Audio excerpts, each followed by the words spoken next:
שלום, ברוכים הבאים לערוץ שלי. אני קלרה והיום אני מסבירה לכם איך אני עושה אחד מהסמלים של התרבות הצרפתית.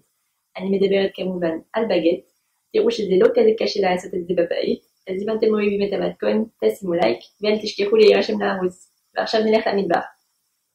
אתם צריכים 600 גרם קמח לחם, 380 גרם מים קרים, 15 גרם שמרים טריים ו12 גרם מלח. שמתי את הבקלישה על המיקסר שלי, ועכשיו אני אעשה מה שנקרא אוטוליזה. זה בעצם שילוב ראשון בין המים והקמח בלבד, שנותנים לנוח, והמטרה זה לקבל בצק שצריך פחות לישה, ואז שהוא יהיה פחות אלסטי ויותר יפה בסוף. אז קודם אני מכניסה את הקמח והמים. המים קודם. ואני מערבבת רק כמה דקות במהירות נמוכה.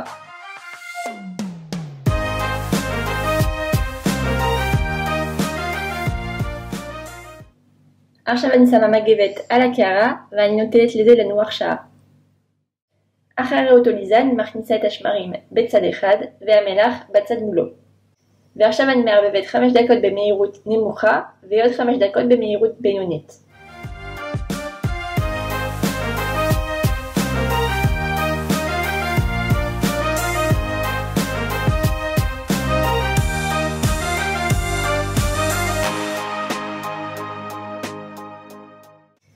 זה הבצק שלנו בסוף הלישה. אתם רואים שזה בצק שהוא טיפה דביק עדיין, זה אמור להיות ככה. ועכשיו אני אתן לזה לנוח שעה וחצי מתחת מגבת. ואפילו יותר טוב אם אתם רוצים, אפשר לתת לבצק לנוח במקרר כל הלילה. אתם פשוט שמים את הקערה בתוך כמה שקיות ניילון, וככה אתם מכניסים את זה למקרר. ואז התפיחה תהיה ממש ארוכה ועדינה. אחרי התפיחה הראשונה אתם רואים שהבצק הכפיל את הגודל שלו, אפילו יותר. אז אני אוריד אותו על שיש מקומח. ועכשיו אני אעשה את העיצוב הראשון. זה עוד לא יהיה צורת של בגט, זה יהיה סוג של מלבן. אני פשוט חותכת את הבצק ב4 חתיכות. כל חתיכה אני מקפלת אותה ב3 כזה. ושוב פעם אני מסובבת ב90 מעלות ואני מקפלת שוב. כמה פעמים. זה נותן כוח לבצק. אתם רואים שהבצק טיפה מפזר כזה על השיש, אז לקפל אותו זה יחזיר לו את הכוח שהוא איבד בתפיחה. ואז אני שמה את המגבת בחזרה על הבצק ואני אחכה רק 10 דקות בקטנה.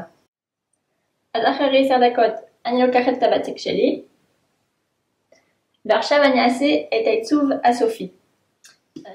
קודם אני לוחצת על הבצק כדי שכל האוויר יצא.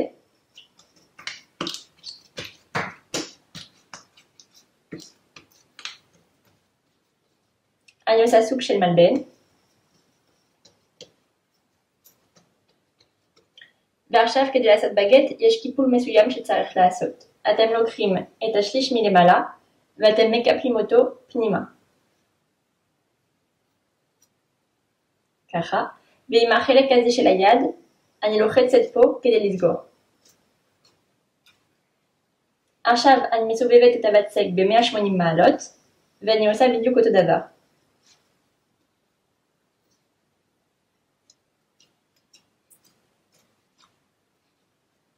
ועכשיו לקיפול האחרון, אני לוקחת את החצי מלמעלה, ואני מקפלת על החצי מלמטה.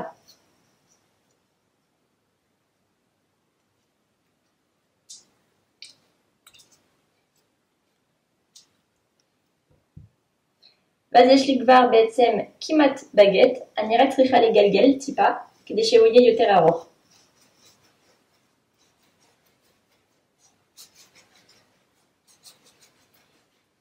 ועכשיו אני מניחה אותו על תבנית עם הסגירה מתחת. אז הבגטים שלי, אתם רואים שאני משתמשת בתבנית כזו. זה לא רק לסטייל, זה בגלל שיש חורים, ואז האוויר החם יגיע לתחתית של הבצק.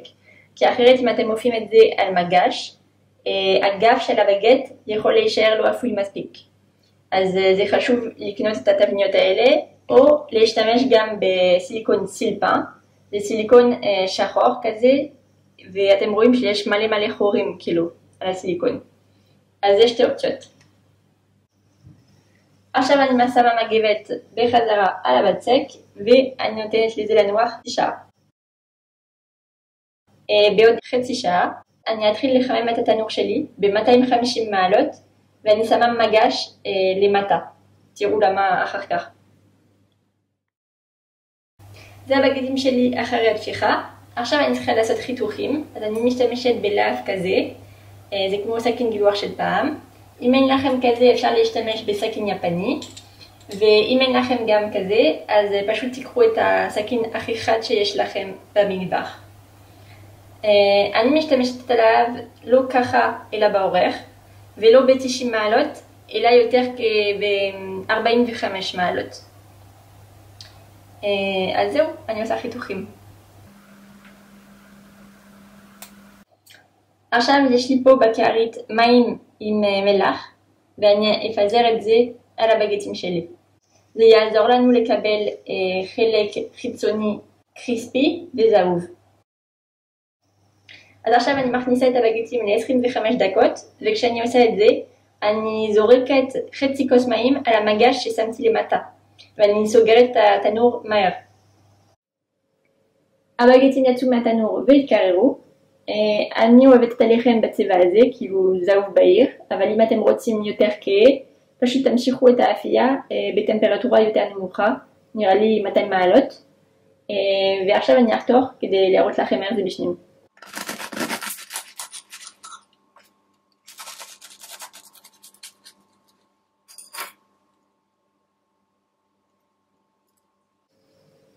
אז יש לנו קשש שהוא מאוד קריספי, והבפנים אוורירי ורך.